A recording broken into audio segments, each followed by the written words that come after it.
road in North America. This is a 32% grade or a 16-degree angle. Now, this is the equivalent to driving down a blue or intermediate ski run at any of the resorts here in the area. And the reason we're able to descend this very steep grade is a safety feature we have here called the 6-wheel transmission lockout. It means all of these great big wheels that we have here are mechanically and directly connected to the engine. Inside the transmission is filled with the fluid, and we engage this lockout that pressurizes that fluid, turning it into a solid, locking these gears together. That allows us to use this direct mechanical advantage to really crawl down this hill totally under control. Well, that's the idea. These vehicles are specifically designed and engineered for our tours in this area by a company called Foremost.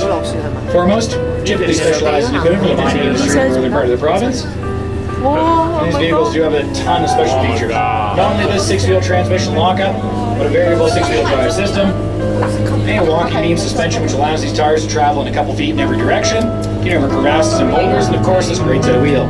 Now they are about 5 feet tall by 3.5 feet wide, and they cost about $5,000 a piece.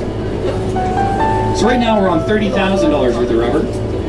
Quite a bit considering these really only last about 3 seasons a set. And the main reason for that is the compound of the rubber we're using is extremely soft. And the rock we're driving over top of here, pretty sharp, because it is sedimentary in nature, wears these tires away quite quickly.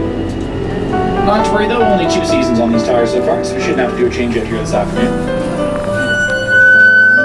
It's pretty tough to change these tires on this glacier surface.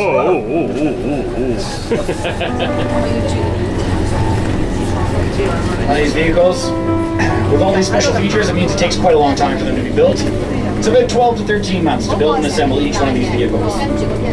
That being said, they're pretty rare. Foremost has only ever produced 23 of these Ice Explorers. We have 22 of those 23 in our fleet. So that means there's one more you could ride and drive in. But that's way down in Antarctica, so you'd have to be pretty ambitious to get to that one.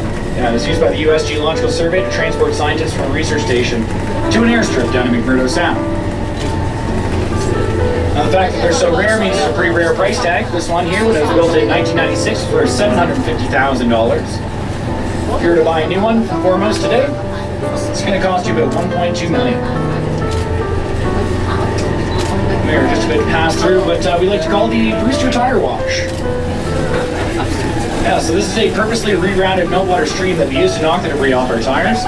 The reason we do this is to drag any dirt and mud up onto the glacier. It attracts thermal energy from the sun, causing the ice to ablate or melt unnecessarily. So we want to make sure we are not responsible for that.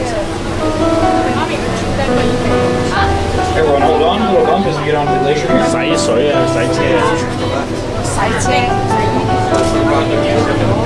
Alright, we have just passed on to the main flow of the Athabasca Glacier. This glacier is the second largest of 6 major valley glaciers that are found here at the Columbia Icefields, and it's to mention sure it's as deep as the Eiffel Tower is tall. But even back in 1989, that still wouldn't have been the case because the Eiffel Tower is actually 310 meters tall. Now, this glacier is pretty big. But if we compare this to the remainder of the ice fields, this only accounts for 2% of all the ice that we get here. So the top of this high alpine plateau, we have an area that sits around 215 square kilometers of glacial ice. It's a little bit smaller than the city of Vancouver in ice up there. Now some of it is extremely deep as we get to the north of 7,000 years ago. So some pretty old fresh water locked up in this area. It's one of the main reasons why we're getting so much snow falling on top of the plateau here, creating all this ice.